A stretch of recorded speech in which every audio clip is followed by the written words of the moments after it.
So I'm sitting back and I'm watching the Dennis Rodman 30 for 30, right? And I watched it twice.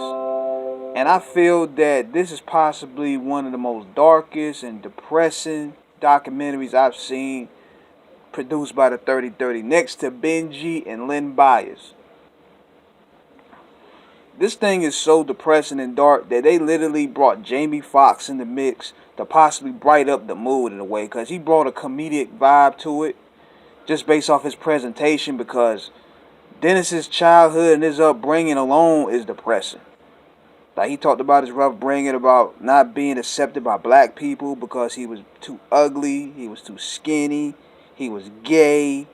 So he would often just hang around his sisters, his older sisters, because he wasn't accepted. So then he befriends this white family, and he goes through what the typical black person went through in the '60s growing up, the typical racism. So again, that left Dennis with nowhere to go, and that's been the story of his whole life. Then he strained his mother. Him and his mother have a strained relationship to where they're not even in speaking terms right now. His father tried to come back into his life, but he tried to come in for a money grab. And he currently has no relationship with the baby mama or his kids whatsoever. It also goes in depth about his basketball career. I feel they overlooked some things that were key detrimental to Dennis Rodman's popularity. Like, I wish they would have talked about when he was in WCW with Hulk Hogan, and how Hulk Hogan got a lot of his swag as Hollywood Hogan from Dennis Rodman. They didn't really even get in debt too much with him when he went into the San Antonio Spurs, because if anything, that's where the whole Dennis Rodman juggernaut really started to take off. And he don't get enough credit for what he did for the franchise. They basically skipped over that to just talk about his stint as a Bull, which was good because it actually brought Michael Jordan, and Michael Jordan don't really do interviews anymore, no way.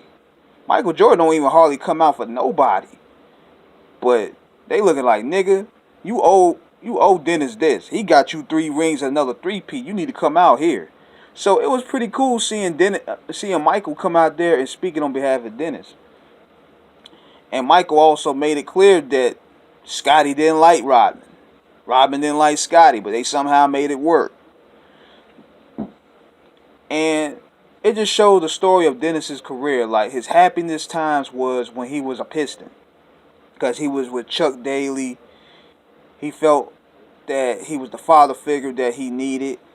The Pistons provided that family-like atmosphere that he ever so wanted, and that was gone in '93. So after he left the Bulls, and that was just when his downward spiral just started to happen. He started drinking more, partying more. He started paying people to be around and hang around him. And his self-destruction is leading to where he's currently at now. He don't have anybody. He don't have no friends. He don't really have no real friends. I feel one of the guys that he would consider a friend, which was Jack Haley. He played for the San Antonio Spurs. He died like 2 years ago, because I read about him in Rodman's book. He was real close to Jack Haley, and Jack Haley died a couple years back. But it's just a sad tale, man. It's just a sad tale that no matter how much fame that you have, no matter how much money you have, you can still feel empty inside. And Dennis's demons have followed him throughout his whole life. And it's pretty crazy how monumental and that this man was to the sport of basketball. This guy literally changed the sport.